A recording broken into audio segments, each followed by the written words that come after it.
Moi, mon père, son église, entre guillemets, c'est pas une église, c'est une assemblée. Et encore, je pèse mes mots. C'est une assemblée. Moi, j'ai plus peur de mettre les mots. Il y a des églises et il y a des églises. Toute église, tout immeuble n'est pas église. Pingu Sakabatu.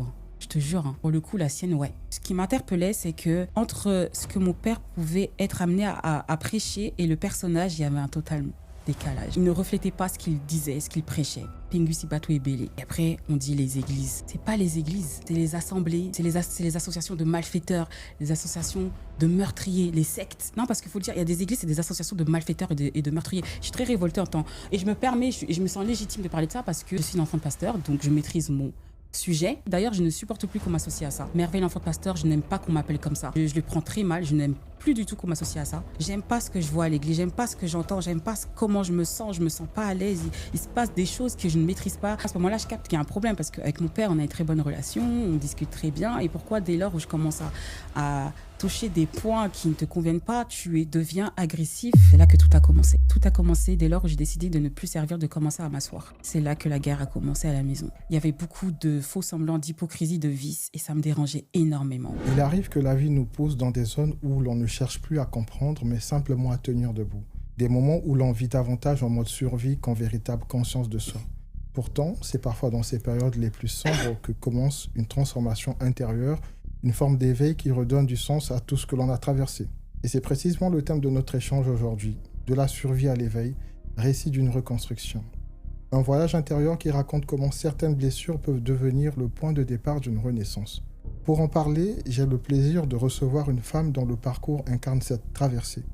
Écrivaine, elle a connu des épreuves profondes, mais au lieu de s'y perdre, elle a choisi de les transformer en paroles, en écriture et en sens. Bonjour Merveille. Bonjour Loïc. J'espère que tu vas bien. Ça va et toi? Bien. T'es à l'aise, ça va? Ça va, je suis à l'aise. Je vais te laisser te présenter. Moi, c'est Merveille. J'ai 33 ans, je suis écrivaine. Et j'ai avec moi des livres. T'es écrivaine et t'as écrit ton premier bouquin, Yes, La en joie, 2019. perplexité humaine, c'est en 2019. C'est ça. Suivi de ton deuxième bouquin, Embrasé Pour un nouveau Embrasé départ. pour un nouveau départ. Ouais, excuse-moi. Et on va commencer déjà par parler de ce que tu fais. D'où t'est venue cette force, cette envie d'écrire? Parce que l'écriture se perd peu à peu de nos jours avec la montée en puissance de tout ce qui est digital. Mais qu'est-ce qui t'a motivé aujourd'hui à écrire ces deux merveilleux livres?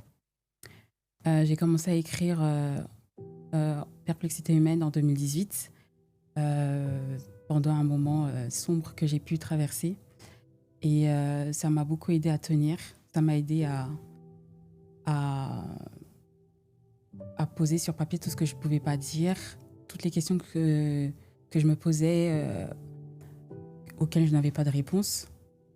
Et l'écriture, pour moi, a été un exutoire, un échappatoire pour tenir, pour garder la tête sur les épaules et une thérapie à part entière. Et ensuite, ça a continué comme ça, et ce jusqu'à aujourd'hui. Et c'est quelque chose que tu pratiquais déjà avant que tu vives ces épreuves, ou ces épreuves ont été le déclic justement pour arriver à ce... Avant, j'écrivais des textes, des poèmes, des chansons, mais c'était pas comme aujourd'hui, tu vois. Mais quand j'ai eu à cœur de commencer à écrire, là, j'ai commencé à prendre goût et c'est parti comme ça. J'ai quand même pu lire tes chroniques sur ton site web. Hein. Je vous informe pour ceux qui aimeraient savoir de quoi il s'agit. Je vous invite à aller sur son site web et il y a toutes les informations là-dessus sur les chroniques et sur les livres. Alors, j'ai pu lire que tu es passé par plusieurs épreuves et j'aimerais déjà savoir en fait ce qui a changé sur le fait que tu ne vives plus avec tes parents, parce que tu expliques un peu ce qui s'est passé. J'aimerais déjà que tu nous dises ce qui a changé aujourd'hui de quand tu vivais chez tes parents. Qu'est-ce qui a changé réellement? Alors oui, en effet, sur Instagram, et aujourd'hui, toutes les chroniques ont été retranscrites sur mon site internet. Il y a 2 chroniques, dont l'une qui s'intitule La chronique d'Elisabeth, qui relate une partie de ma vie que j'ai eu à vivre, en effet, sur une période de 6 ans. Cette chronique, en fait, je l'ai écrite parce que j'avais à cœur vraiment de me débarrasser, de me dépouiller de tous ces fardeaux, de toutes ces douleurs qui me rongeaient depuis des années. Il fallait vraiment que je vomisse tout ça. Et comme je te l'ai dit tout à l'heure, là, pour moi, ma manière à moi de me débarrasser et d'extérioriser ce qui ne va pas, c'est l'écriture.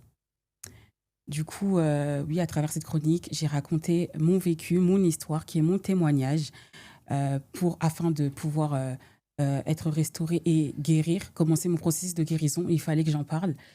Et en effet, j'ai parlé de la période où je vivais chez mes parents, où je servais aux côtés de mon père en tant que chantre dans son assemblée et que j'ai eu à quitter officieusement en 2017, officieusement en 2016, pardon, et officiellement en 2017. Et cette décision m'a causé énormément de tort. Ok, mais je tiens à rappeler pour ceux qui nous suivent que tu es la fille d'un pasteur. C'est bien ça? Ouais. Ok. Et j'aimerais que tu nous dises, là, aujourd'hui, qu'est-ce qui a changé depuis que tu as quitté le toit de ton père?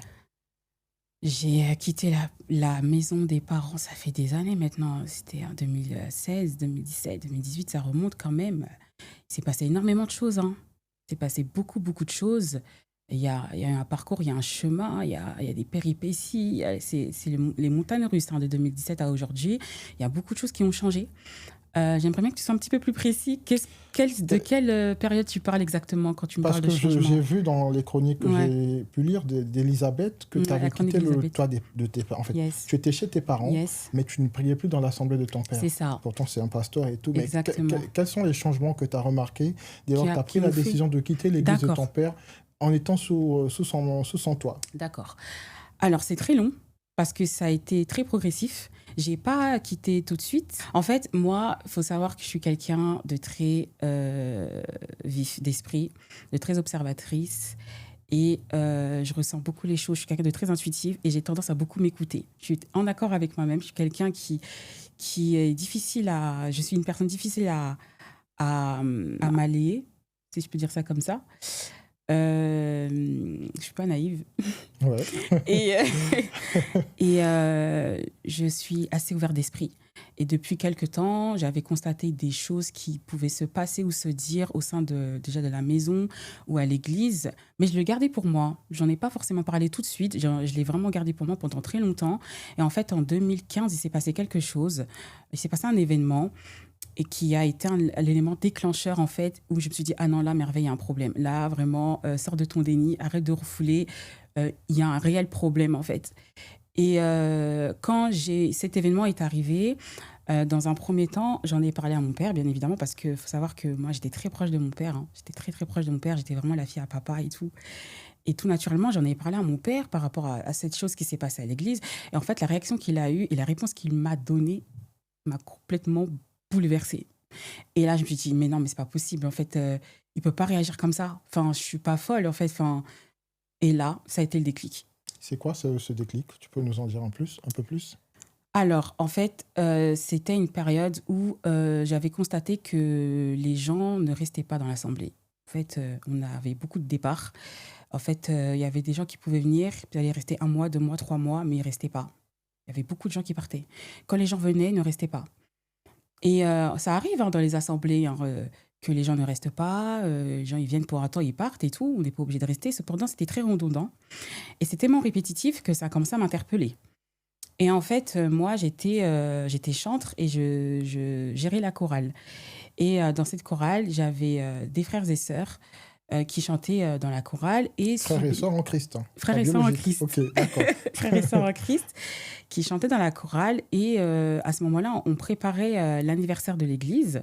On avait un programme, des répétitions bien préparé et tout.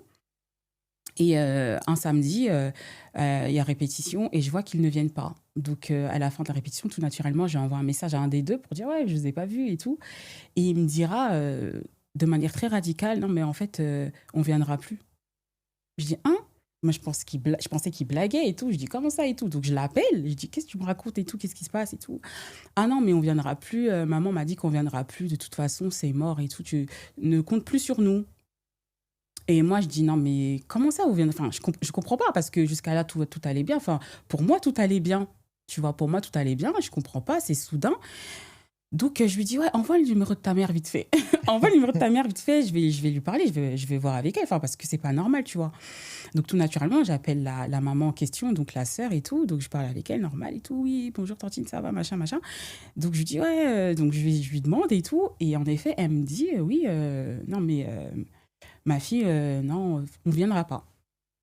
Et moi, on ne viendra plus, pardon. Et à ce moment-là, moi, j'essaie de la travailler au corps, j'essaie de lui poser des questions. Mais en fait, je vois qu'elle reste très... elle va pas en profondeur, elle veut pas en dire plus. Et elle me dit en lingala, tu es qu'une enfant. Tu es qu'une enfant. Genre en mode, arrête de poser des questions. Uzaka Amwana. Et moi, j'ai envie de comprendre, j'ai envie de savoir. Je me dis, en fait, non, c'est trop. En fait, ça devient quoi, là, en fait? Et ça m'a découragée parce que moi, j'avais un but précis, un objectif précis par rapport à cette chorale.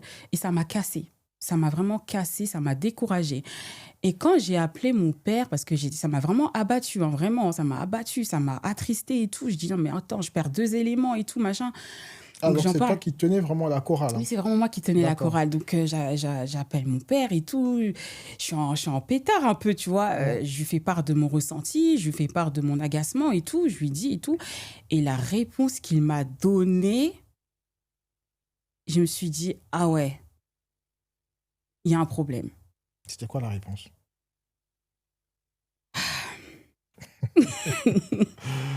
Ah, Loïc, toute chose n'est pas bonne à dire. Faut être sage. Faut que je sois sage. Une réponse inadéquate, inappropriée. En fait, en tant qu'homme de Dieu, pour moi, je... Tu t'attendais pas à ce genre de réponse? Non, du tout. Déjà de ton père. De mon père. Et en tant... homme de Dieu. Exactement. Qui tient une assemblée. Exactement. En fait, je le trouvais très détaché, insensible, et ça me dérangeait. En fait, je me demandais, mais est-ce qu'il voit ce qui se passe? Il voit ce qui se passe ou il voit pas ce qui se passe, en fait? Il y a un problème. C'est la tête. Je peux pas... En fait, je suis pas folle. Si moi, je vois ce qui se passe, il sait ce qui se passe. D'autant plus qu'il est responsable de l'église, le pasteur. Exactement. À partir de ce moment-là, je me suis dit, il faut que je mette une pause, que je m'assoie, afin que je puisse regarder, en prenant du recul, qu'est-ce qui se passe. Il y a un truc qui m'échappe. Il y a quelque chose qui m'échappe. Il y a quelque chose qui ne va pas. Est-ce que, au-delà du fait de tenir la chorale de l'église, tu avais des responsabilités dans l'église de manière générale? Non, pas forcément. J'étais juste chantre, je tenais la chorale, j'étais proche de mon père. Je faisais mon taf, rien de plus, tu vois. Et comment il a vécu, en fait, le fait que tu quittes son église? Mais très, très mal. En étant sous son toit? Très, très mal. Je suis automatiquement devenue son ennemi. Il m'a positionné en tant qu'ennemi. Au début, ça a été progressif. Hein. Au début, j'ai pas quitté de suite. Au début, j'ai continué à servir, mais j'étais détachée, j'étais découragée et ça se voyait. Je suis quelqu'un de très expressive, ça se sentait, ça se voyait. Ensuite, j'ai eu quelques réflexions des membres de l'église qui me faisaient la réflexion, oui, t'as changé, ça va, tu es sûre, machin. Et en fait, un jour, je dis à ma mère dans la cuisine, je peux plus continuer, c'est pas moi ce que je suis en train de faire, ça ne me convient pas, je suis mal à l'aise, je me retrouve pas et je n'aime pas faire les choses par dépit. Pour quelqu'un, ça me plaît pas. En fait, ce que je suis en train de devenir, ça ne me plaît pas et je n'ai plus rien à donner. Je me sens vide, j'ai plus rien à donner. Et elle me dira d'en parler avec mon père. Et de voir avec lui. Du coup, moi, je dis à ma mère, non, mais de toute façon, tu le connais, hein, il va jamais accepter que j'arrête, que je m'assoie. Mais moi, c'est sûr, je vais m'asseoir. Je sais pas pour combien de temps, mais je veux plus servir. Du coup, le dimanche qui a suivi, il y a eu l'anniversaire de l'église, donc on a fait ce qu'on avait à faire et tout, machin, j'ai servi, machin. Et après les 2 dimanches qui ont suivi, je me suis assise. En fait, je suis arrivée au culte à l'heure, mais je ne suis pas allée devant, je suis allée m'asseoir derrière, tout au fond.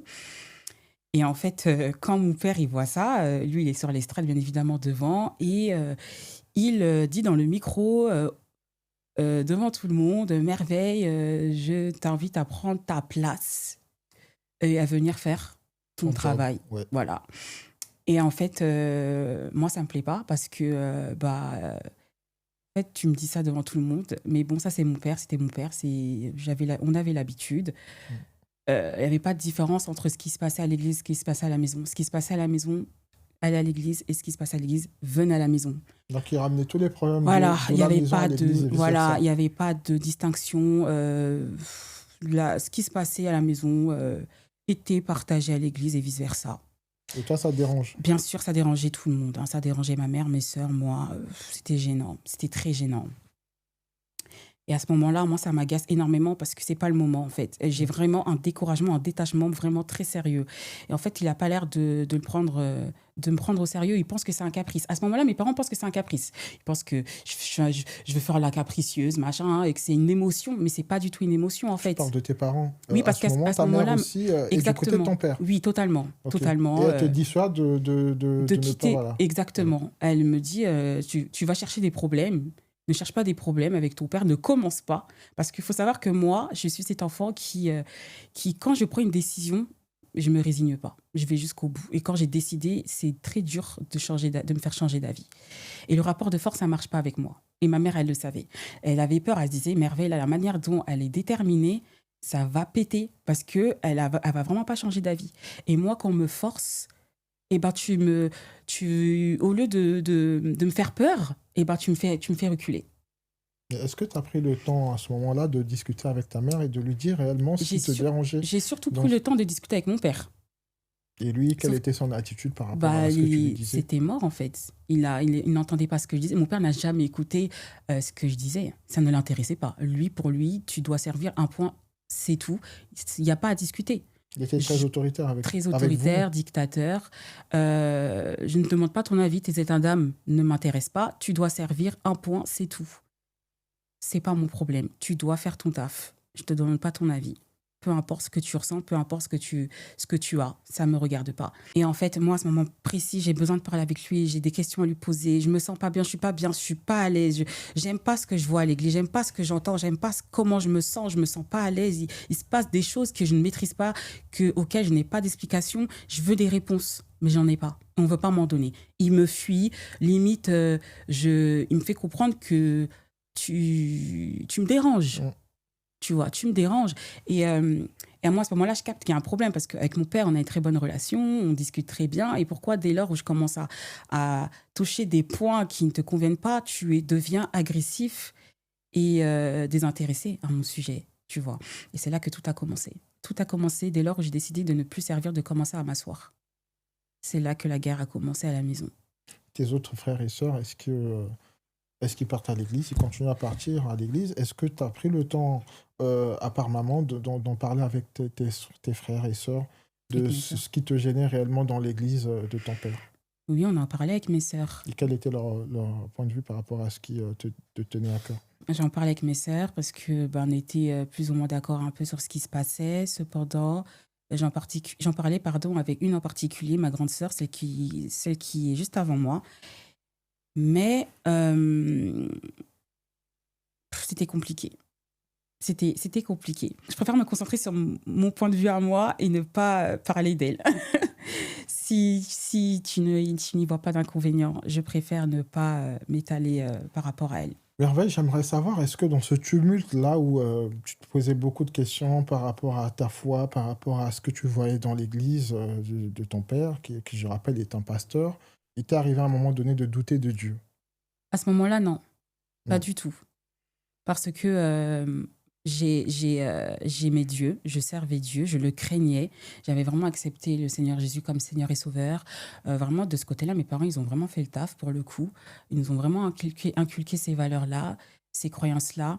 Donc, c'était OK. Hein, moi, à ce moment-là, il n'y avait rien qui pouvait ébranler ma foi, franchement. Encore moins ce qui se passait, tu vois, au contraire. Par contre, ce qui m'interpellait, c'est que entre ce que mon père pouvait être amené à prêcher et le personnage, il y avait un total décalage. C'était deux personnes différentes. Totalement. Il ne reflétait pas ce qu'il disait, ce qu'il prêchait. Il y avait beaucoup de faux semblants, d'hypocrisie, de vice, et ça me dérangeait énormément. Parce que c'est pas comme ça qu'ils nous ont présenté l'évangile, la foi. Ils nous ont pas élevés comme ça. Et en fait, moi, je pars du principe que si tu fais quelque chose de bien, notamment en rapport avec Dieu et la foi, la religion, tout ce qui c'est très délicat, il faut bien le faire. Surtout quand ça concerne et que ça engage des êtres humains, les humains, faut faire attention. Tu vois, là, ça engage des familles, ça engage des humains, et faut faire attention, c'est très délicat. On ne joue pas avec ça. Est-ce que le fait d'être fille de pasteur durant ton enfance a a eu de l'impact en fait sur ta façon de vivre Totalement. autour des amis, à l'école. Comment tu vivais cette expérience-là de fille de pasteur? J'ai pas aimé être fille de pasteur, Loïc. Pourquoi? J'ai pas du tout. J'ai beaucoup souffert d'être fille de pasteur parce que bah du coup, tout naturellement, on te rattache à ton père, on te rattache à cette étiquette-là, on te relie à ton père. Donc son image est la tienne. Tu es relié à lui. Tu es son image. Tu es son reflet. Notamment moi, qui étais à ses côtés, qui servait avec lui. On le voyait, on le savait. Et j'ai pas aimé. Hein. De tous tes frères et sœurs, tu es la seule qui servait à Oui, l'église. j'étais la seule. Pourquoi ce choix? Je sais pas. Est-ce que c'est un choix qui t'a été imposé ou c'est vraiment le fruit d'une décision qui venait de toi? Non, ça m'a pas été imposé. À la base, au début, je faisais l'école du dimanche et après, je suis passée à la chorale. La transition, je me rappelle même plus en vrai. Ça fait longtemps. Hein. Je saurais même pas te dire comment je suis passée de monitrice de l'école du dimanche à la chorale. Je me rappelle même plus.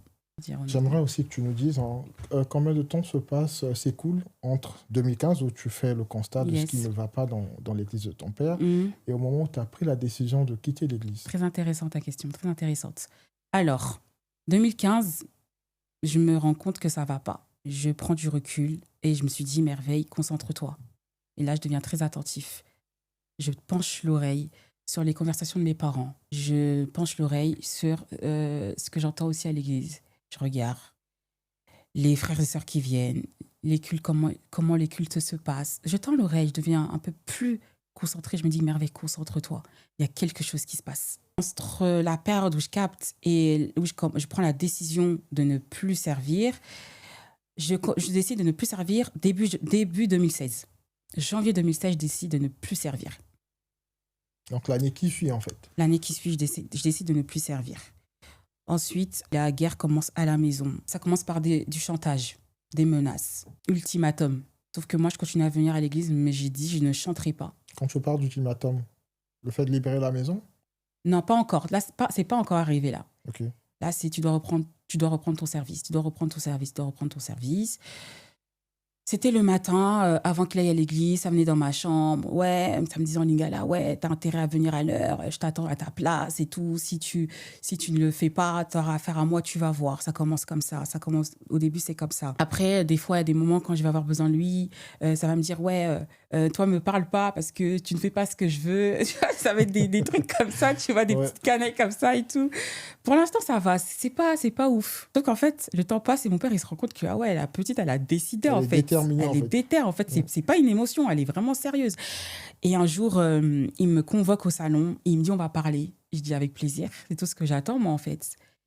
Et là, à cet instant, tu te dis que si il dit qu'il veut parler, c'est que c'est vraiment pour faire table rase, pour voilà, t'expliquer mais en fait, un peu. non, pas du tout. C'est le contraire. C'est le contraire. Du coup, moi, je suis toute contente. Je me dis, enfin, je vais parler avec lui et tout. Il va m'éclairer un peu et tout, machin. En fait, pas du tout. Il me fait asseoir et il me dit, tu vas m'écouter là. Tu vas m'écouter. En fait, je rigole pas avec toi. Il me menace en lingala, je rigole pas avec toi. T'as intérêt à te ressaisir. Moi, tu vas pas me faire honte. Pas toi, en fait. Donc, ça a commencé à peser sur lui. Exactement. Sa réputation, en fait, ce qui faisait qu'il te mettait la pression, c'était surtout le fait que sa réputation était en jeu. De voir que sa propre fille, dans son église, en fait, se détachait de tout ce qui était engagement. Exactement. C'est ça, ok. Ouais, il m'a un ultimatum, ça commence à menacer et tout, qui est très bien. Sauf qu'en fait, il me fait pas peur. En fait, je vais rien savoir. Et franchement, même aujourd'hui, quand j'y repense, je me dis, mais quelle force d'esprit. J'ai pas eu peur. Pourtant, j'aurais dû avoir peur. Tu vois, j'aurais dû obéir et avoir peur. Mais je suis animée d'un esprit déterminé qui me dit c'est mort, en fait. Qui me dit non. Et en fait, là aussi, je me dis, quelqu'un qui insiste autant, c'est qu'il y a quelque chose. Ça n'a fait que t'attiser, en fait, ta curiosité. Ma curiosité. Ouais. Pourquoi il insiste autant ? Pourquoi il veut impérativement que je sois là, que je ne bouge pas, machin. Et moi, à ce moment-là, je me dis non.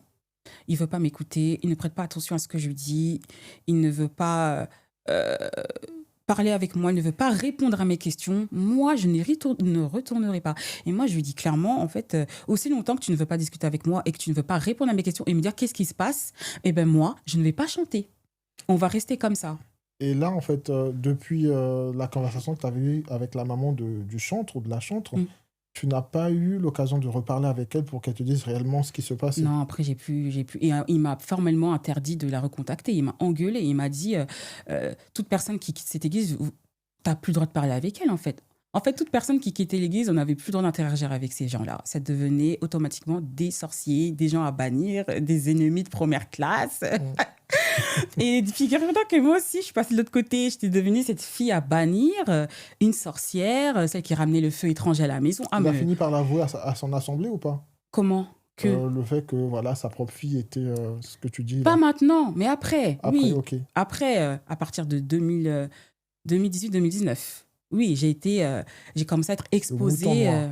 Comment Le mouton noir, en mouton fait. noir, Ouais. celle qui l'avait trahi, celle qui s'était rangée de l'autre côté, celle qui ramenait le feu étranger à la maison, celle qui était la cause de ses combats, celle qui était la cause de ses mauvais rêves aussi.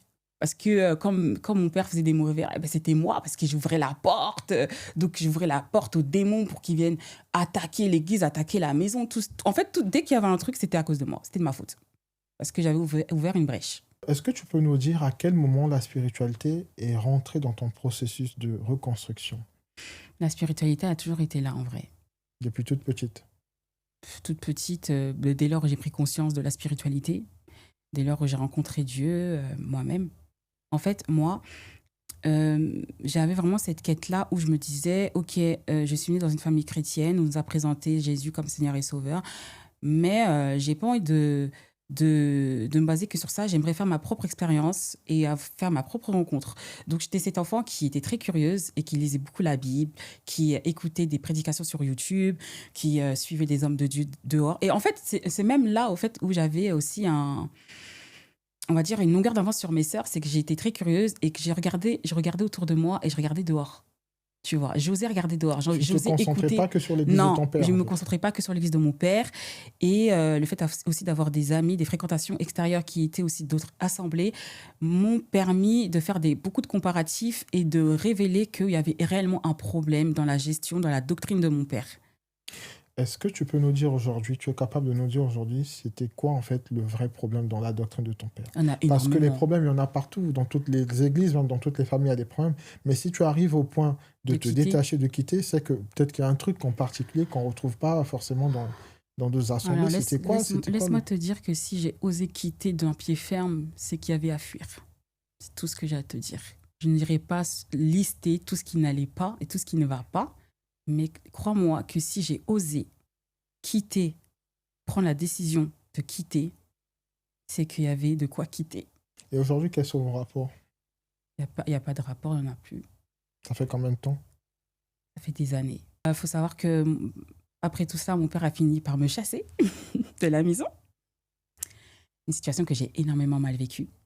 Mes premières blessures viennent de là. En vrai, j'ai énormément mal vécu le détachement familial. Pourquoi? Parce que en fait, j'ai pris conscience que j'étais encore un bébé et que j'étais hyper attachée à mes parents, que je n'avais pas coupé le cordon et que en fait, je pouvais être pour ma relation père-fille et mère-fille. Et mon père a commencé à me chasser à partir de 2018, mais je suis partie en mars 2019. J'ai eu à partir, revenir. Je voulais pas partir. Hein. Je préférais rester, souffrir, me faire maltraiter, insulter, plutôt que de partir. J'avais peur de l'extérieur, de l'inconnu. Je me disais, mais où est-ce que je vais aller ? Je vais aller chez qui? Je vais faire comment? Parce que si je partais, j'allais partir où? Et je ne pouvais pas me rendre chez de la famille ou chez des oncles et des tantes parce que c'était aller exposer et raconter ce qui se passait. Alors que toi, tu cherchais à couvrir. Oui. Et lui pensait que je cherchais à l'exposer. Non, je cherche à te couvrir justement. Je veux tellement te couvrir parce que c'est tellement terrible ce qui se passe que je ne veux pas partir.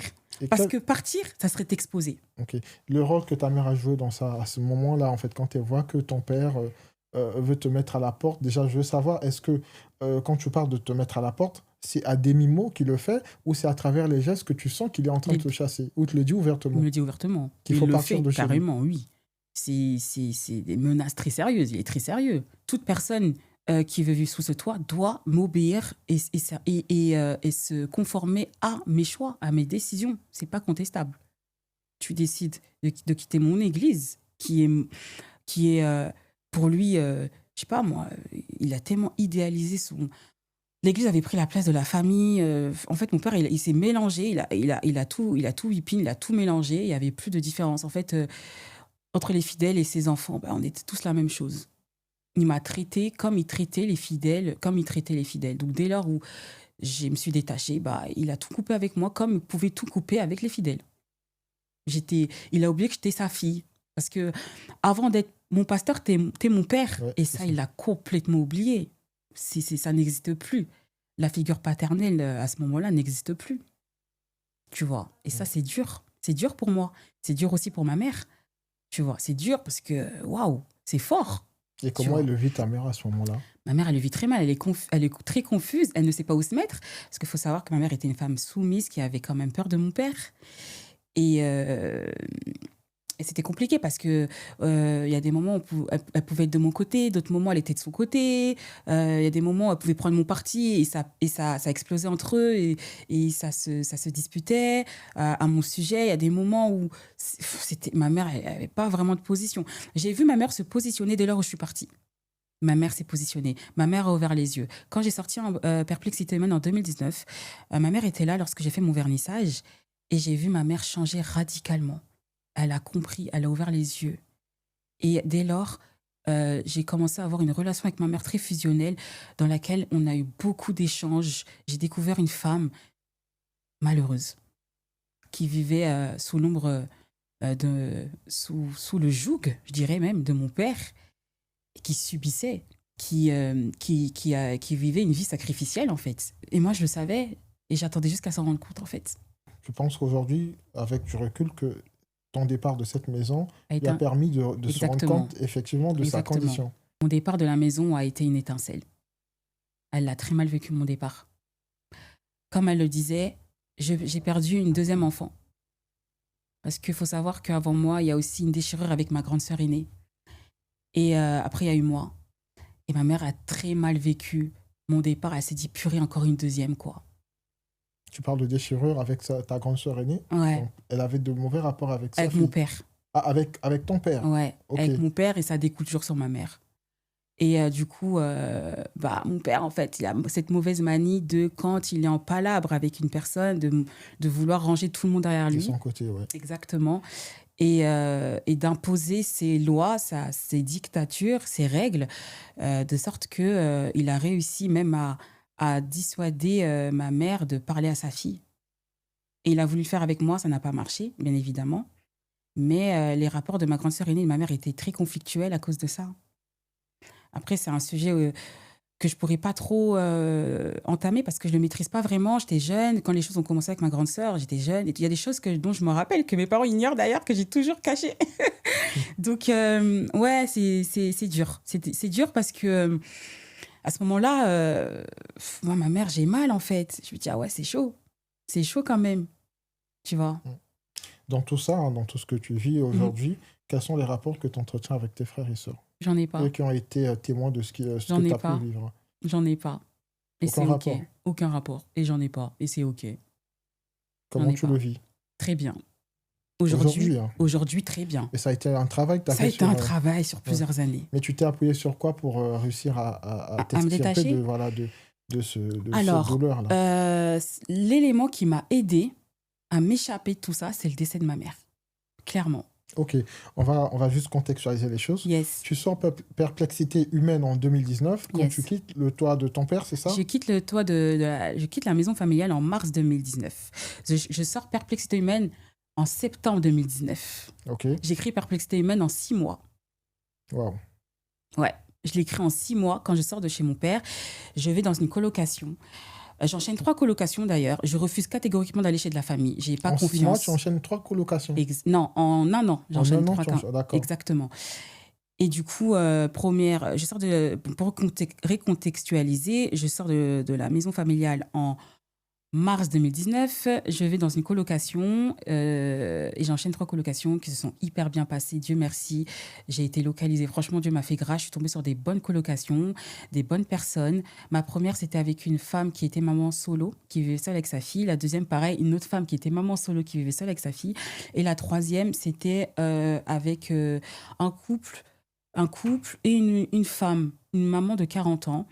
Je pense que tu en parles dans les chroniques J'en- d'Elisabeth. Exactement, Je dans la pense que chronique. c'est la seule colocation qui a été quand même pour toi problématique. Problématique, D'accord. exactement, qui s'est mal fini. Pas avec le propriétaire, mais avec les colocataires. Ouais, je vois. Exactement. Et là, je me dis, non, c'est mort, je peux plus. Il faut mon appart, il me faut mon indépendance. Et à ce moment-là, j'en parle à ma mère. Et du coup, grâce à ma mère m'aide à me prendre un appartement. Et on fait ça en cachette. Hein. On ne le dit pas à mon père ni à mes sœurs. On fait ça entre nous deux. Elle m'aide à prendre mon appartement, du coup. Et en 2020, fin 2020, je prends mon appartement. Donc voilà, donc fin 2020, je prends mon appartement. En 2021, je vais aller rapide, je vais résumer parce que c'est très très long. En 2021, pendant ce temps-là, mes rapports avec mon père et moi, on ne se parle pas. Ok. Et j'aimerais savoir, en fait, durant toute ton absence à la maison, à aucun moment tu n'as senti ton père inquiété Jamais. du fait de Non. ne pas savoir où tu étais? Non. Est-ce qu'il a cherché à savoir, peut-être Non. par des tierces Jamais. personnes, où était sa fille? Rien du tout. Il faut savoir que jusqu'à aujourd'hui, à l'heure où je te parle, mon père ne m'a jamais cherché. Donc ça fait 6 ans que tu n'adresses plus la parole à ton père. Si, je vais recontextualiser. Je suis partie en 2019. Aujourd'hui, on est en 2026. Mon père ne m'a jamais cherché. Mon père n'a jamais cherché à savoir où est-ce que j'habitais. Mon père n'a jamais cherché à savoir où est-ce que je vivais. Mon père ne sait pas où je suis. Et en 2019, du coup, quand je pars, ma mère vit très mal cette rupture. Ma mère m'appelle en pleurs quasi tous les jours ou m'envoie des messages en me disant « Je t'en supplie, parle avec ton père, il est pas bien, il fait l'orgueilleux, mais il vit très mal ton départ. » Et je me dis « Mais en fait, moi aussi, je suis pas bien. Je ne vois pas pourquoi moi, je devrais m'inquiéter de son état. » Alors D'autant plus que c'est le papa. Exactement, Et puis, en sachant que c'est lui qui m'a mis dehors. Ouais. Donc, c'est très drôle, en fait, ce que tu me dis, parce qu'il ne me cherche pas, il ne m'appelle pas depuis que je suis partie, il ne sait même pas où je suis. Et moi, qu'est-ce que je devrais dire par rapport à tout ce qu'il m'a fait subir ces 2 dernières années, en fait ? Qu'est-ce que je devrais dire? Dans quel état? Est-ce que tu peux imaginer dans quel état je peux me trouver là, de manière émotionnelle et psychologiquement parlant? Tu vois? Et encore une fois, ce fléau dans les communautés africaines, les parents, ils n'ont rien à cirer de comment nous, les enfants, on se sent, de comment ils ont toujours raison. Ils ont toujours raison de comment on peut amortir certaines de leurs paroles, en fait. Des paroles, mais c'est incroyable. C'est incroyable. Et en juillet 2019, c'est l'anniversaire de mon père et ma mère m'appelle la veille en me suppliant de l'appeler pour briser le silence. Je t'en supplie, appelle-le, souhaite-le le joyeux anniversaire, s'il te plaît, afin qu'il y ait une reconnexion, une éventuelle reconnexion. Et du coup, je dis, ok, je vais le faire pour toi. Sans rancune, il n'y a pas de souci. Donc, le jour de l'anniversaire de mon père, je l'appelle. Un dimanche, en plus, c'est un dimanche, je l'appelle et je lui dis, bonjour papa, bonjour ma fille. Ouais.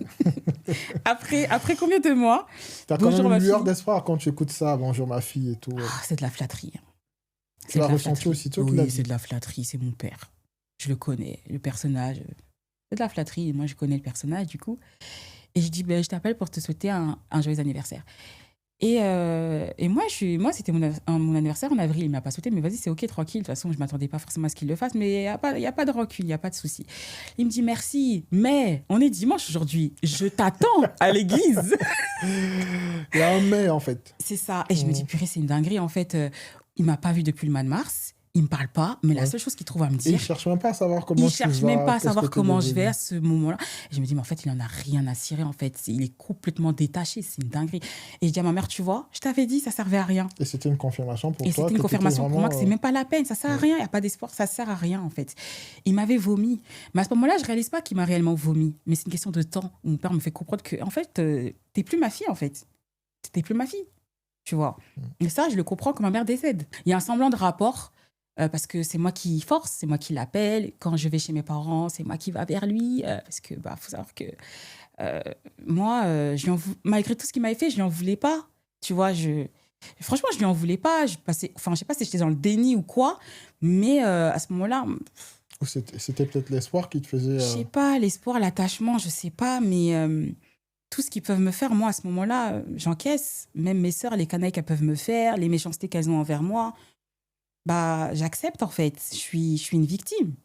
Et c'est ok, j'accepte d'être la victime. Et en fait, quand ma mère décède, j'ai un déclic. Et en fait, il faut savoir que ma mère, lorsqu'elle est à l'hôpital durant ses 42 jours... En 2021 En 2021. Ok. Il y a beaucoup de choses que ma mère a été amenée à me dire. beaucoup de choses que je garderai pour moi, beaucoup de choses que mon père et mes sœurs ne savent pas, beaucoup de choses que sa famille ne savent pas, que sa famille ne sait pas, pardon, que j'ai gardé pour moi. Et ma mère m'a confié énormément de choses. Après, dans tout ce qu'elle a pu me confier, ma mère, il n'y a rien qui m'a choquée parce que la plupart des choses étaient des confirmations des choses que j'avais déjà captées, en fait, que je savais déjà, mais que mes parents ne savaient pas que je savais. Tu vois, notamment par rapport à toutes ces problématiques familiales. Et en fait, vers ces derniers jours, avant qu'elle ne tombe dans son coma, qui lui sera le dernier coma qui lui sera fatal, auquel elle ne se réveillera pas, ma mère, un jour, elle me dira que Merveille, tu sais, elle me dira en lingala un jour sur son lit d'hôpital, Merveille, tu sais, demain, si je meurs, tu vas te retrouver toute seule et tu vas énormément souffrir. Et elle se met à pleurer en sanglots. Elle se met à pleurer en sanglots. Et moi, je vais vers elle et je lui dis, mais pourquoi tu dis ça? Tu vas pas mourir, en fait. Arrête de dire ça. Tu ne vas pas mourir. Tu vois? Moi, je fais pas tout ça pour rien. Tu ne mourras pas. Je ne serai pas toute seule. Tu seras avec moi. Tu vas rester avec moi, en fait. Et donc, durant ces 42 jours, c'est toi qui t'occupes de ta mère à C'est l'hôpital? moi qui m'occupe de ma mère à l'hôpital. Tes autres frères et sœurs, ils sont où? Ils n'avaient pas le droit, c'était moi en fait. En fait, il faut savoir qu'à l'hôpital de Melun, à ce moment-là, en réanimation, on est en pleine période de Covid. Et l'hôpital de Melun permet à une personne par famille pour le suivi médical, le secret professionnel et tout ce qui s'ensuit. Donc à ce moment-là, c'est ma mère me désigne. Lorsqu'elle rentre à l'hôpital le 30 août 2021, j'oublierai jamais, ma mère me désignera. Donc, c'est moi qui sera portée responsable, et c'est jusqu'à la fin, de tout ce qui va se passer à l'hôpital, le secret professionnel, le suivi, les soins, machin. C'est moi qui accompagnera ma mère.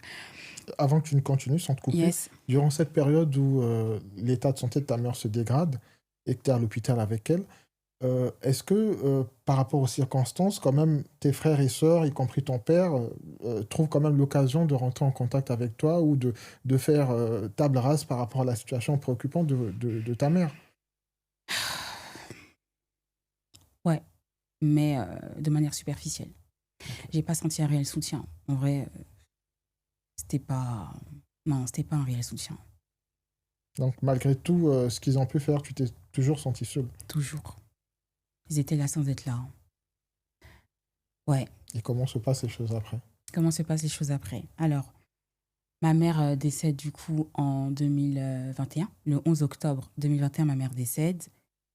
Et en fait, quand pendant que ma mère désature, parce que ma mère, ce jour-là, j'ai eu la grâce de l'accompagner ce jour-là. Nous étions, moi et ma grande sœur aînée. Et en fait, il se passe quelque chose. Et en fait, moi, il faut savoir que ma mère, quand elle rentre à l'hôpital, à aucun moment, moi, je me dis que ma mère, elle peut mourir. En fait, jamais de la vie, moi, je me dis que ma mère peut mourir. Tu vois. Même si je vois que, en fait, elle est dans des comas sur plusieurs jours. En fait, pour moi, c'est inconcevable. Mais ça n'a même pas intérêt à arriver, en fait. Parce que ça va pas le faire. Tu vois ce que je veux dire? En fait, ce jour-là arrive. Ma mère, elle est en train de partir. Et en fait, je suis dans cette chambre où ma mère est en train de désaturer. Et j'ai sa main dans ma main. Et je la regarde et je repense à cette fameuse phrase qu'elle m'a dit quelques jours avant. Merveille, si je pars, tu vas être seule et tu vas souffrir. Et là, je parle dans ma tête et je dis à Dieu, et je regarde ma mère en train de désaturer, et je dis à Dieu, Seigneur, si tu me prends ma mère aujourd'hui, je vais tout balance. Ça va être la guerre. Tu peux pas me faire ça. Mais si là, aujourd'hui, elle part, Seigneur, là, toi et moi, là, ça va être compliqué. Si tu me fais ça, Seigneur, toi et moi, là, ça va être compliqué. Donc là, ça veut dire que tu remets en cause la foi en Totalement. Dieu. Je remets totalement ma foi en cause. Totalement. Mais le décès de ma mère m'a ébranlé complètement ma foi. Mais totalement. J'étais en colère contre Dieu. J'étais en colère contre l'univers, contre Dieu. J'étais en colère contre tout le monde. Je voulais rien savoir. J'avais le démon, comme on dit. J'étais irrécupérable. Pour moi, ça là, à ce moment-là, c'est mort. Ma mère, elle peut pas mourir, en fait. C'est mort, ma mère, elle peut pas mourir. Pourquoi? Parce qu'en fait, ma mère meurt là. Mais la table d'en face, c'est ce qu'ils veulent. C'est leur donner la victoire. Moi, je sais ce qui se passe. Quand je parle de la table d'en face, c'est ceux qui souhaitaient la mort de ma mère. Il y en avait? Bien sûr. Dans la famille ou dans l'église? Dans la famille, dans l'église. Mais moi, à ce moment-là, non. En fait, c'est pas possible. Ils peuvent pas gagner. Ils peuvent pas gagner en sachant que, pour recontextualiser, à la base, quand mes parents sont tombés malades, c'était mon père qui était mal au point. Je n'ai jamais compris jusqu'à aujourd'hui comment ça se fait que ça s'est inversé. J'ai rien compris. Ma mère, du jour au lendemain, en l'espace d'une après-midi, elle a complètement chuté. Enfin, bref, je sais pas ce qui s'est passé, ça reste un mystère. Et en fait, ce jour-là, avant que les pompiers n'arrivent, mon père ne veut pas que ma mère parte à l'hôpital. Tu vois, c'est moi qui viens à la maison, qui constate l'état de ma mère et qui dit à ma sœur, mais vous êtes fous. Et ce jour-là, j'avais travaillé et j'ai fini par aller à la maison le soir. Et qui finit par appeler les pompiers en leur disant, mais venez chercher ma mère. Et ils me diront, oui, mais en fait, on est déjà venu l'après-midi pour, comme je le raconte dans la chronique du coup des 42 jours en réanimation, on est déjà venu cet après-midi pour venir chercher vos parents. Ils ont complètement refusé. Votre mère, en fait. Mes parents, parce que les deux étaient malades. D'accord. Ils ont complètement refusé et nous, on a fait un rapport, on n'est plus concernés. Et je leur dis, en fait, il faut que vous veniez. Et du coup, je commence à expliquer à la dame au téléphone les symptômes que ma mère a là. Je commence à lui dire et tout. Et vu que j'ai fait du médical, j'ai un peu de connaissances, tu vois. Et elle me dit, oui, mais c'était vous qui étiez là dans l'après-midi et tout. Je dis, non, c'était ma sœur. Moi, je viens d'arriver. Madame, ma mère a 55 de saturation. Dès que j'ai dit ça, elle a dit, OK, on arrive. Ils sont arrivés tellement vite, hein. Ils sont arrivés tellement vite. Et en fait, quand ils arrivent, mon père a fait un truc. Et en fait, ce jour-là, j'ai dit, ah ouais, j'ai capté. Toi, c'est ça, en fait. Je dis, ah ouais, OK. Quand tu dis qu'il a fait un truc. Il a une réaction, une attitude, une réaction. Une parole. Les deux. En fait, quand les pompiers sont arrivés, il s'est levé. Et il m'a attrapé par les épaules. Il m'a secoué devant les pompiers. Il a dit en lingala, pourquoi au bengi bango naebisaki binobo benga bango te? Pourquoi yo oyo kakate? Et le pompier a dit, monsieur, il l'a appelé par son nom. Il a dit, on se calme, monsieur. Elle a très bien fait de nous appeler. Il m'a jeté un regard. Il ne voulait pas que tu appelles les pompiers. Il ne voulait pas que alors que l'état de santé exactement. de ta mère... Et en fait, à ce moment-là, j'ai dit, ah, toi, c'est ça, en fait. Et dès lors, j'ai compris. Voilà pourquoi après, je me suis battue, dur comme fer. Et j'ai fait des dingueries. J'étais tous les jours à l'hôpital du 30 août au 11 octobre pour que ma mère s'en sorte. J'ai dit, je ne vais pas la lâcher. Et en fait, pour moi, il était inconcevable qu'elle meure. Parce que c'était ce que les ennemis de sa vie voulaient. Qu'elle s'en aille. Voilà pourquoi elle disait, ouais, tu vas être toute seule, parce que c'est réellement ce qui s'est passé. Je me suis retrouvée toute seule, hein. Clairement, ma mère est décédée, je me suis retrouvée toute seule. Et même le décès de ta mère n'a pas c'est fait, ça, en fait, que mais c'est ça, Loïc. Ton père, en fait, se dise, bah, bon, avec tout ce qui s'est passé, je vais récupérer ma fille et on va faire table rase. Non, avec le décès de ma mère, on a beau espérer que le décès de ma mère soit un déclenchement, soit une prise de conscience, un élément qui va éveiller tout le monde, inclus même ses enfants à ma mère. Mais rien de tout ça. Ça a été même pire qu'avant. On s'est complètement déchiré. Mon père, du coup, il a fini par se rétablir. Et normalement, quand tu as vécu une épreuve aussi difficile et que tu as été aussi proche de la mort, tu te remets en question, tu te répands. Tu arranges ta vie. D'autant plus que c'est un homme de Dieu. C'est ça. Tu perds la mère de tes enfants avec qui tu as fait 43 ans de vie commune. Je sais pas, tu vois la mort aussi proche de toi. Je sais pas, moi, tu changes de vie, tu te rétablis, tu te réconformes, je sais pas. Tu vois ce que je veux dire? Eh ben non, il est fidèle à lui-même. C'est un choix. Hein. Et comment sa communauté, donc ses fidèles, réagissent quand ils apprennent en fait que le pasteur a perdu sa femme? J'en sais rien parce que je suis plus là-bas depuis des années. Moi, de ce qui s'y passe, je veux même pas savoir. En vrai, ça m'intéresse pas. C'est fidèle, j'en sais rien du tout. T'as même pas une idée de comment il a pu vivre le décès de ta mère? Comment il a pu le vivre? Est-ce que ça l'a affecté? Est-ce que c'est quelque chose qui a été vraiment très difficile pour lui? Parce que tu viens de nous dire ici qu'il a fait 43 ans il a partagé 43 ans de sa vie avec cette femme. Moi, de mon point de vue, de mes yeux charnels, j'ai envie de te dire qu'il était affecté. Mais après, quand tu vois les comportements en adéquation, qui sont complètement inappropriés et perpendiculaires à ce que je peux voir, je me pose des questions en réalité, si vraiment il est réellement affecté ou c'est pas des semblants, en fait, clairement. Parce que entre la personne qui est affectée, de ce que je peux constater, quand tu vois les attitudes, les comportements à côté, tu dis, mais... Tu sais, j'ai failli devenir folle, Loïc. Parce que là, moi, je vois des comportements, des actes. Et je me dis, mais qui est-il? C'est pas mon père, ça. C'est pas lui, c'est pas cet homme. Lui, c'est pas mon père. C'est pas le père que j'ai aimé, que j'ai chéri.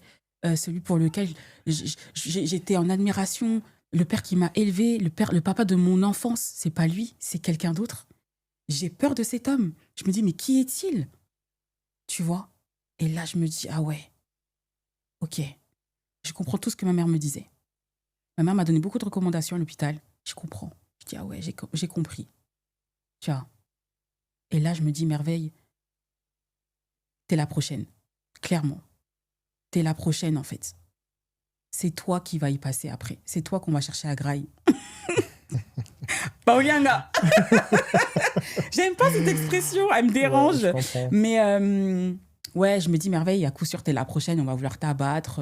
Ça y est, t'as plus ta protection, t'as plus ton allié qui était ta mère. Ah oui, Ça quand y tu te est. retrouves seul. Bah ouais, en plus, là, j'ai plus la force de me battre, tu vois. J'ai plus d'énergie, j'ai plus de force. En fait, je suis abattue, je suis terrassée, clairement. Comme mon pasteur n'aimait pas du tout m'entendre dire ça, et c'est vrai, il avait raison, qu'il faut faire attention à ce qu'on dit. J'avais tendance à dire, ma mère, quand elle est partie avec moi, je suis morte avec elle. Et c'était fort, hein. Mais c'était vraiment ce que je ressentais. Je me suis éteinte intérieurement. J'étais devenue un robot. En fait, j'étais là, mais j'étais pas là. Clairement. Ça t'a fait quoi de vivre les derniers instants de ta mère sur Terre? Bah déjà, je rends grâce à Dieu parce que c'est un privilège magnifique, pas donné à tout le monde. J'ai accompagné ma mère jusqu'à son dernier souffle. C'est magnifique. J'ai eu cette grâce de vivre ces derniers jours avec elle. Et ça, c'est de l'or. Et je sais que même par rapport à ça, ma mère m'a bénie. Je sais que je suis convaincue que je suis protégée d'une manière particulière à cause de cet acte-là, de ce que j'ai pu faire pour elle à l'hôpital et jusqu'à la fin. Et autant je réalise aujourd'hui avec beaucoup de hauteur, avec ma nouvelle perception des choses aujourd'hui, le fait qu'aujourd'hui, voilà, j'ai grandi, j'ai pris en maturité, je suis restaurée. Et comme tu peux le voir, j'en parle sans pleurer. Effectivement. Voilà. Bravo pour ce... Voilà, j'en parle sans pleurer. J'arrive à en parler de vive voix, ce qui était mais jamais inconcevable pour moi. J'aurais pu le Ça faire. t'a pris du temps, il fallait... Totalement, voilà. je peux l'écrire, mais je peux pas le dire oralement. Donc, accepter ton invitation, déjà, c'est un énorme pas, vraiment. Et aujourd'hui, je réalise que c'est merveilleux ce qu'on a vécu ces 42 jours, hormis tous ces moments désagréables, comme tu as pu le lire, qui sont très difficiles, très douloureux, mais c'est beau, l'histoire est belle en vrai. Et hormis ça, sur le moment T, le choc émotionnel de ça, ta mère, elle décède devant toi. Ah! Non, je le souhaite à personne. Je le souhaite à personne. Tu sais, on dit que nos parents sont nos yeux sur terre. Moi, j'ai perdu mon Dieu, moi, quand ma mère est décédée. J'ai perdu mon Dieu, j'ai perdu ma raison de vivre, j'ai perdu ma relève, j'ai perdu ma vie, en fait. À quoi bon vivre? J'avais pas d'enfants, j'étais pas mariée, je sais que je pouvais pas compter sur mes sœurs, je sais que mon père, laisse tomber. Je me dis, je vais faire quoi? Comment je vais faire? C'est mort. C'est ça que je t'ai dit, j'étais la prochaine. Je dis, vas-y, ça y est. C'est mort, c'est une question de temps, en fait. J'ai plus rien à faire. Je disais à Dieu, hey, vas-y, prends-moi. Nalandaï kaka, ça sert à rien. Tu vois? C'est dur. Après ça, je pense que, d'après ce que j'ai pu comprendre, t'es tombée enceinte, t'as été mère. Et j'aimerais savoir, en fait, comment t'as pu gérer cette situation, parce qu'on parle on parle quand même d'enfants. Tu vois, avec tout ce que tu vis, déjà, c'est pas facile. Il y a le décès de ta mère, tout ce que tu as vécu avec ton père. Et comment tu as vécu la grossesse, en fait, de ta fille? Faut savoir que je tombe enceinte, je suis même pas guérie. Je suis plus bas que Donc, terre. t'es en plein dedans, je suis en fait. en plein deuil, frère. J'ai même pas accepté le décès de ma mère. Je suis en colère. Je tombe enceinte dans cet état. Et pour moi, c'est une dinguerie de tomber enceinte dans cet état. Et aussi parce que je ne m'y attendais pas du tout. Mais à l'heure d'aujourd'hui, je dis merci, mon Dieu, je suis tombée enceinte. Parce que ma fille m'a sauvé la vie. Tu vois, il faut savoir que j'étais suicidaire. Ah bon? J'étais très dépressive. Mais dans Embrasé pour un nouveau départ, je ne sais pas si tu as pu le lire, ce livre. Je l'ai à peine commencé. J'en parle des différents états d'âme auxquels j'ai pu passer tout au long de l'année 2022, tous les combats, les luttes, tout ce à quoi j'ai pu être exposée. Il faut savoir que j'ai eu une profonde dépression sévère et sérieuse de 2021, donc du coup de octobre 2021 à ce que je tombe enceinte. Même dans ma grossesse, j'ai été dépressive. Et j'ai des idées de suicide de fou, en fait. Notamment début 2023, je suis très suicidaire. Ça se voit pas, mais je suis profondément suicidaire, en fait. Et, euh, et je suis très en colère. Je suis très en colère. Et, euh, et j'ai envie d'abattre. J'ai le seum. J'ai envie de me venger. Je souffre énormément. Je suis terriblement triste et malheureuse. J'ai envie de me venger. C'est soit je meurs, soit je me venge. Et je me dis, de toute façon, j'ai plus rien à perdre. Je m'en fous. Que advienne ce qui pourra, je m'en fous. De toute façon. T'es suicidaire pendant ta période de grossesse ou avant? Avant. Non, Ok. dans ma grossesse, non. Mais ouais, j'ai des moments de dépression très sévères quand même pendant ma grossesse. Mais non, je suis suicidaire 2022, début 2023. C'est là où je fais face à mes périodes de dépression et de suicide excessif, répétitif. Et Ouais. tout ça, tu le vis toute seule. Et tout ça, je le vis toute seule. Et comment t'as fait en fait pour Je sais trouver... même pas comment j'ai fait. Comment, Loïc. comment? Parce que c'est pas facile. Je te jure, je Tu sais viens pas. de perdre ta Je mère, sais même pas comment tu es j'ai en fait. clash avec ton père et toutes tes sœurs et frères, tu tombes enceinte. Euh, Comment tu as pu trouver la force Je sais même pas. de Je sortir sais de là? même pas comment j'ai fait, en vrai. Tu sais, là, je suis en plein retranscription de mes chroniques sur mon site internet avec mon assistante qui s'occupe Oui. du coup de mon site internet. Et du coup, on est en train de tout réécrire. Et tu sais, je refais face à ma chronique des 42 jours et à celle d'Elisabeth. Ça réveille des souvenirs. Et je me dis, mais Merva, comment t'as fait? C'est une dinguerie. Non, c'est pas possible. Je n'étais pas toute seule dans mon corps. Tu es La surprise vérité. de toi-même. Mais carrément, je n'étais pas toute seule. C'est surnaturel. Je ne sais même pas comment j'ai fait. C'est impossible de survivre et de... Je te jure que Dieu existe. En fait, ça ne peut pas être autre chose qu'une puissance surnaturelle, que une divinité, parce que c'est pas possible. C'est pas possible, Loïc. Parce que, comme tu le dis si bien, je tombe enceinte, mais je mets au monde et j'élève ma fille. Tu vois ce que je veux dire? Ouais. Dans cet état. Et c'est pas possible. Du coup, je tombe enceinte. Mais cette grossesse, elle me délivre. Parce qu'elle m'empêche de commettre le pire. Il est irréparable, en fait. Clairement, parce que je tombe enceinte début d'année 2023. Et cette grossesse vient me protéger. Elle vient m'épargner. En fait, même je pense que Dieu, du haut de son trône, il s'est dit, la petite là, quand elle dit qu'elle va faire quelque chose, elle va faire. Là, niveau j'étais arrivée là, j'allais faire une dinguerie, j'allais faire une folie. Il s'est dit, il faut que je la paralyse. Ouais. Il faut que eloko moko eye la ye pour la paralyser. Parce que je suis tellement déterminée, intrépide et résiliente et coriace qu'il faut un truc qui va faire qu'elle ne va rien faire. Elle ne pourra rien faire, elle sera bloquée. Il n'y a qu'une grossesse qui peut la stopper. Je suis tombée enceinte. Clairement. Et ça t'a calmé, ça t'a fait Ça m'a redescendre. canalisée. Ça m'a canalisée. Vraiment. J'étais bloquée. J'avais une vie en moi. J'étais bloquée. J'allais faire quoi? Je ne pouvais plus rien faire. Par contre, j'avais l'obligation de me réparer. J'avais l'obligation de me réconcilier avec mon Dieu. J'avais l'obligation de faire face à mon déni, à ma souffrance, à mes rejets. Et surtout, je devais accepter le décès de ma mère parce que je ne l'avais toujours pas accepté. Et tout ça se fait en combien de temps? Tout ça se fait pendant ma grossesse. Que pendant ta grossesse? Pendant ma grossesse. Donc c'est à partir de ta grossesse que tu entames le processus de Exactement. restauration. Mon processus de restauration commence dans ma grossesse. Je m'impose, je me dis, il est hors de question que cet enfant naisse pendant que je suis dans cet état-là. Il est hors de question qu'elle naisse avec ça. Il faut que j'arrange ça très vite. Du coup, je commence mon processus de restauration. Je commence là. Je me dis, ouais, ça a été dur. Ma grossesse, physiologiquement parlant, elle n'a pas été difficile. J'ai une très belle grossesse, grâce à Dieu. Vraiment, physiquement parlant. Pas de masse, t'as vu ou pas? J'ai une belle grossesse de manière physique et physiologique. Cependant, psychologiquement parlant, émotionnellement parlant, waouh! Oh là là là là là là là là là là. C'était dur, hein. À un moment donné, je me suis dit, non, l'enfant, elle ne va pas aller jusqu'au bout, c'est pas possible. Ma fille, elle s'est accrochée. Elle-même, elle sait pourquoi elle est venue. Elle-même, elle savait sa mission. Parce qu'on dit que les enfants nous choisissent. Pour le coup, ma fille, elle m'a choisi. Elle m'a vraiment choisi. Parce qu'elle s'est accrochée. Et on allait jusqu'au bout. Et puis, elle est sortie. Et puis, je l'ai fait sortir, je tiens à préciser. Je l'ai fait sortir. T'as capté? C'est même pas une césarienne. Nabimi Sienga Moko.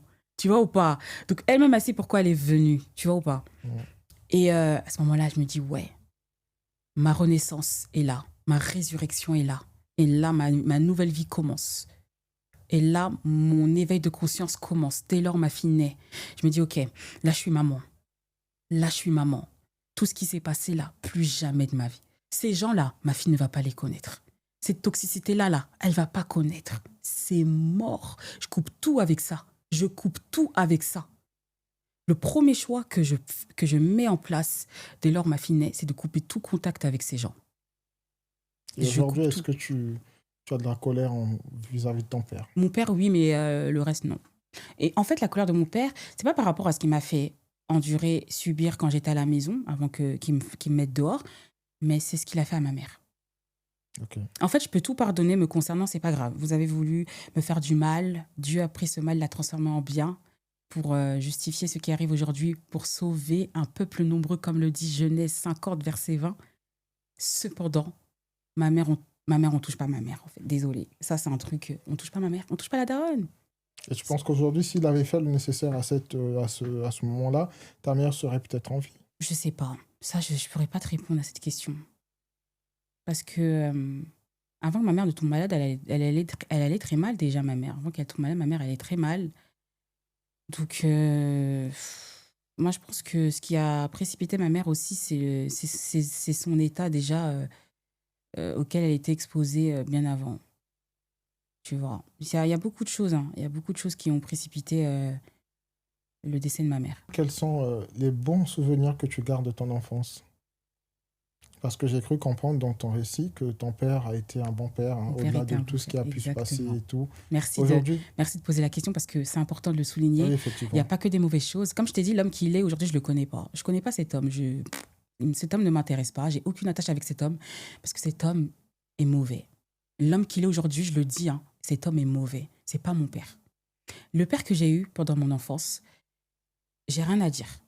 C'était un homme comme nous autres. Il avait ses défauts, ses qualités, ses luttes, hein, comme nous autres. Cependant, c'était un bon père. Je pourrais jamais dire, moi, aujourd'hui, mon père, c'était un bon père, machin. Non, c'est faux. Et tu as eu une belle enfance. J'ai une belle enfance, tu vois. Et ouais, j'ai un bon père. Ouais, vraiment. D'ailleurs, je lui ressemble beaucoup. Et aujourd'hui, est-ce que tu penses que le fait qu'il ait changé, en fait, pour toi, quelles sont les raisons qui l'ont poussé à changer? Est-ce que tu as une idée? Est-ce que tu serais capable de mettre des mots là-dessus? Tu sais, en 2022, pendant mes phases de solitude, je me suis confrontée à cette question. À quel moment il a changé? Est-ce qu'il a toujours été comme ça, Azalaki, quand il y a un masque? Ou ça a été progressif? Quel a été l'élément qui a fait qu'il devienne comme ça? Parce que c'est chaud, le dossier de ça. Qu'est-ce qui s'est passé? Parce que aujourd'hui, la famille, elle vole en éclats. La famille est totalement brisée. Mais ça ne le dérange pas, c'est pas son problème, il s'est marié. On a une différence totale. Ah, il s'est remarié? Il s'est marié. Après combien d'années? 1 an et demi après. 1 an et demi après le décès de ta Oui, mère, ton avec père une s'est maman de remarié. son assemblée là-bas. Ah ouais. Ah ouais. Et comment, en fait, tes frères, hein, parce que toi, en ce moment, tu n'étais plus là, comment tes frères le vivent, en fait, de voir qu'une année après le décès de leur mère, leur père, qui est pasteur, remarie une autre femme de l'église. Bah, à mon humble avis, je pense qu'elles étaient d'accord parce qu'elles y étaient au mariage. Et ça n'a pas scandalisé l'église. J'en sais rien, Loïc. Église, assemblée, c'est pas une église, Bon, ça. une assemblée. Oui, il y a des églises et il y a des églises. Et c'est Ça- quoi la différence entre une église Ça, et c'est une pas une assemblée? église. C'est quoi la différence pour toi? Non, moi, c'est pas tout bâtiment que j'appelle l'église. Non, il y a des églises, faut pas les appeler. Là, pour le coup, mon père, je dirais plutôt une assemblée. C'est à cause des fautes comme ça qu'on s'égare, nous, les chrétiens. Toute église, tout immeuble n'est pas église. Tu vois.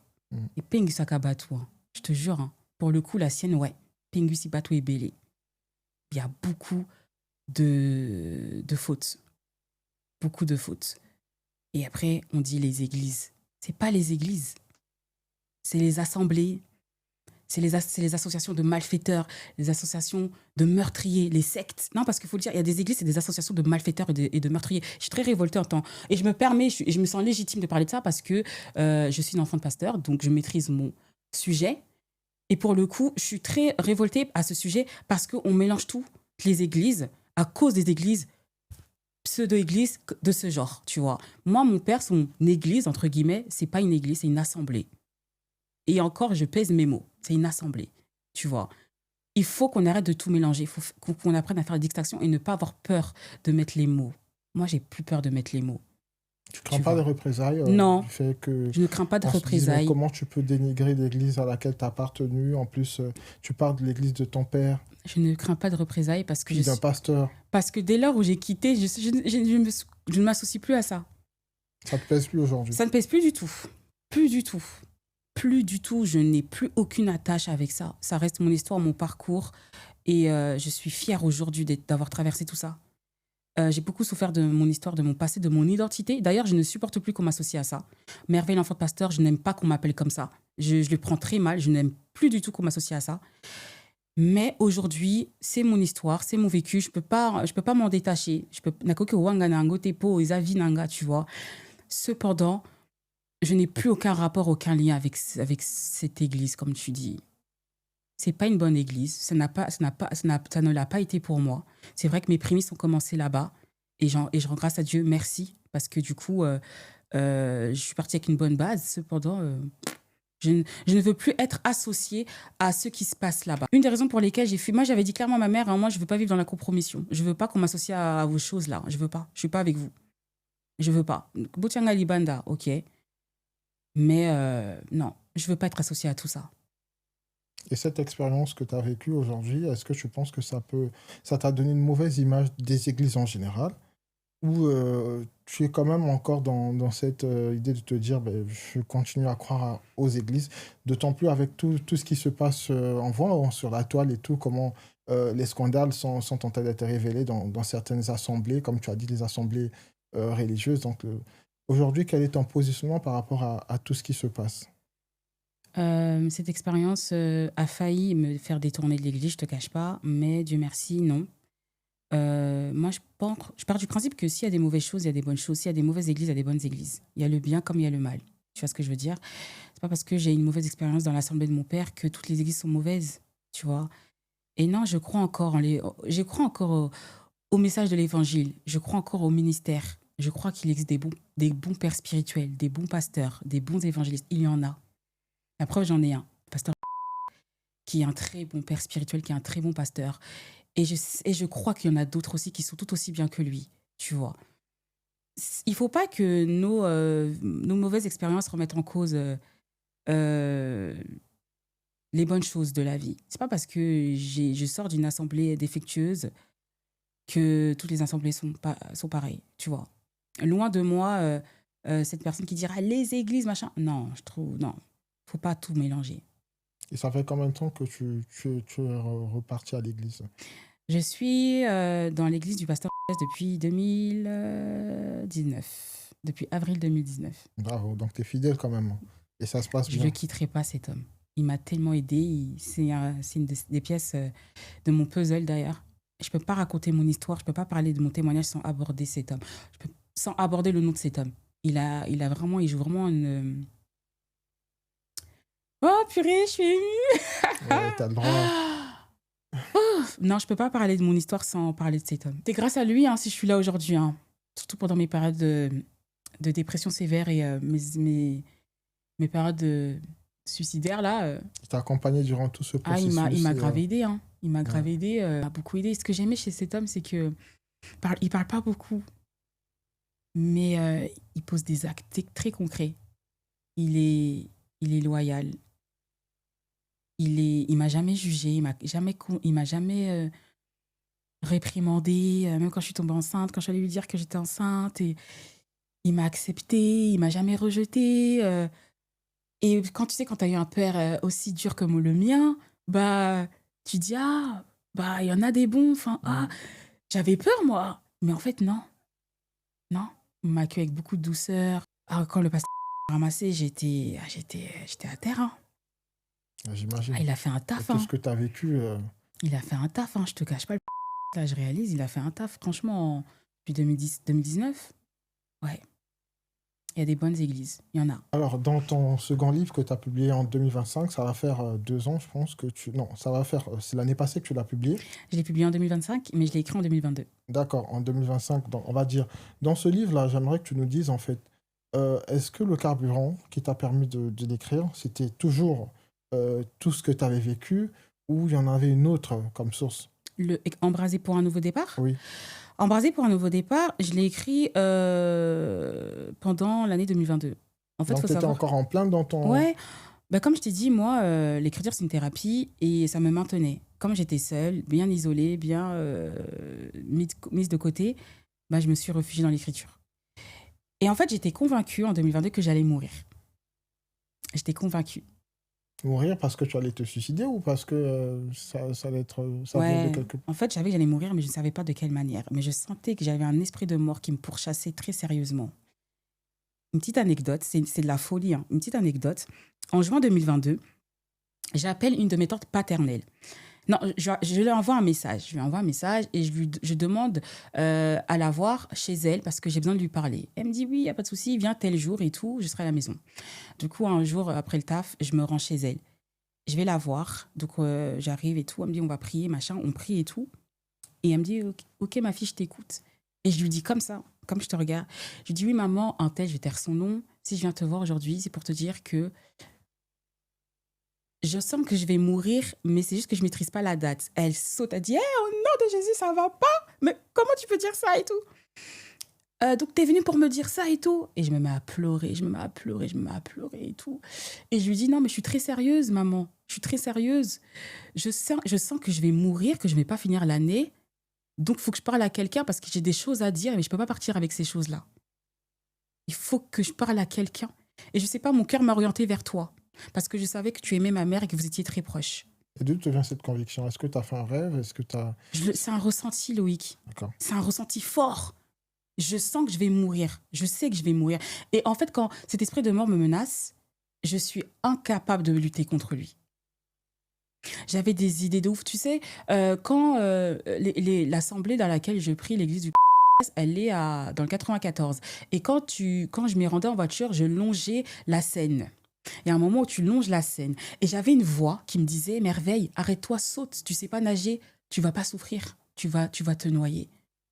Saute, tu ne vas pas souffrir. » J'avais une voix qui me parlait dans mon oreille droite. « Vas-y, Merveille, comme ça tu souffriras plus. Laisse ta voiture. Saute. Le temps que les personnes s'en rendent compte et viennent te chercher, tu auras déjà rendu l'âme. Tu ne vas pas souffrir. » Tu sais que c'est une dinguerie. Tous les dimanches ou les vendredis, lorsque je me rendais au culte, cette voix me parlait tout le temps. Et c'était toujours pendant que j'allais au culte, mais c'était jamais quand je rentrais à la maison. C'était quand j'allais au culte. C'est une dinguerie. Une voix audible, hein. Une voix, elle te murmure. Ah, c'était vraiment une voix audible. Oui, je t'assure. Oreille droite. Et tu étais tentée de le faire, en fait. Et j'étais tentée de le faire. Dieu merci, je ne l'ai jamais fait, mais j'étais tentée de le faire, mais tu vois. qu'est-ce qui te retenait à ce moment-là de ne pas le faire? Je sais pas. pas. Parce que tu étais abattue. Mais ouais, je sais pas ce qui a fait que je ne l'ai jamais fait, tu vois. Là, tu n'étais pas encore enceinte. Non, c'était en 2022. Là, tout ça, D'accord. c'est 2022.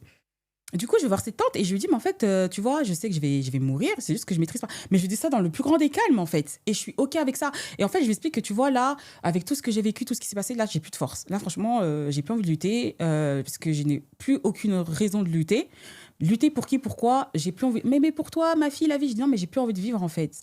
J'ai plus envie. Donc, je suis venue te parler. Et du coup, je parle avec elle et tout. Elle me dit, ouais. Du coup, elle essaie de me dissuader de cette pensée et tout. Et pour te dire à quel point j'étais tellement OK avec cette idée-là que limite, j'attendais la mort. Je savais pas quand est-ce qu'elle allait arriver, mais j'avais accepté qu'on me prenne. C'est pour te dire à quel point j'étais vraiment... je sais pas, j'étais éteinte. Tu serais capable de nous dire aujourd'hui quels ont été les plus gros défis auxquels tu as été confrontée dans ton processus de restauration? Est-ce qu'il y a un élément marquant ou quelque chose qui a été vraiment un défi pour toi? C'était quoi? C'est de faire face à toutes ces réalités-là et se dire, oui, Merveille, tu as vécu ça et tu es encore là. De se dire, j'ai vécu ça, je l'accepte et je compose avec ça. Ça, là, c'est dur. Voilà pourquoi beaucoup de personnes, face à des réalités qui sont très douloureuses, préfèrent être dans le déni, préfèrent refouler parce que c'est tellement difficile. Moi, j'ai décidé de faire face à tout ça, à toutes ces blessures, tous ces chocs émotionnels enfuis, de les confronter devant moi, de leur parler et de les éradiquer. De dire aujourd'hui, je vous affronte, je fais face à vous et je vous éteins. Et je passe autre chose, et je vous chasse, et j'élimine. J'ai fait ce travail-là de 2024, 2025.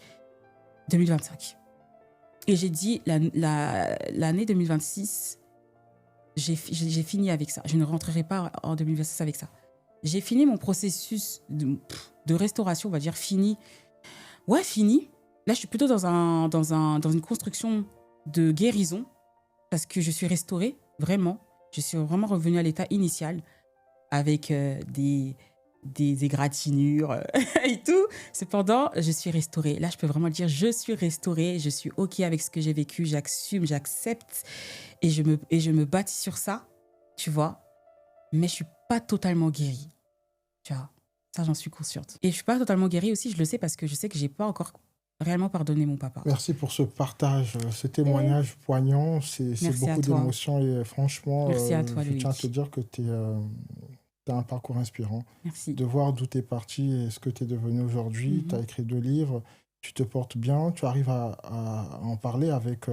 c'est vrai qu'il y a beaucoup d'émotions, mais tu arrives à te contenir. C'est pas donné, tu as traversé la vallée de l'ombre de la mort. Yes. Voilà.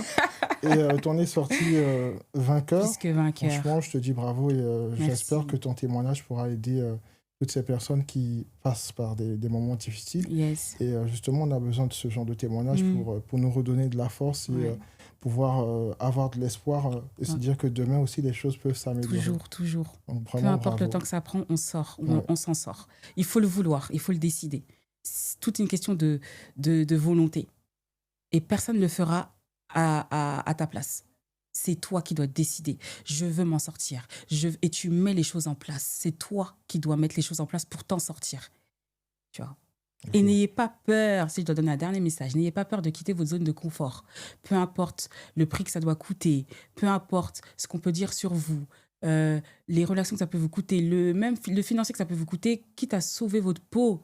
Parce que dans la vie, il faut savoir se protéger et s'aimer soi-même pour fuir. Quittez vos zones de confort, reconstruisez-vous. C'est très important. Merci pour ton message. Rien. Ok, on attend le prochain livre. Oh, c'est pas maintenant. Ça sera pas maintenant. J'ai pas de projet pour l'instant. Alors, je tiens à vous remercier à vous qui avez eu le temps de suivre tout ce parcours, ce témoignage poignant. Et je tiens à vous présenter les 2 livres dont elle est auteure. N'hésitez pas à aller sur son site internet et même sur ses comptes Instagram et tout pour trouver le lien qui vous redirigera vers son site internet. Et je vous dis à bientôt pour un prochain numéro. N'hésitez pas à partager, à liker et aussi à me faire des suggestions si vous avez des sujets. On se dit à très bientôt. Bye bye.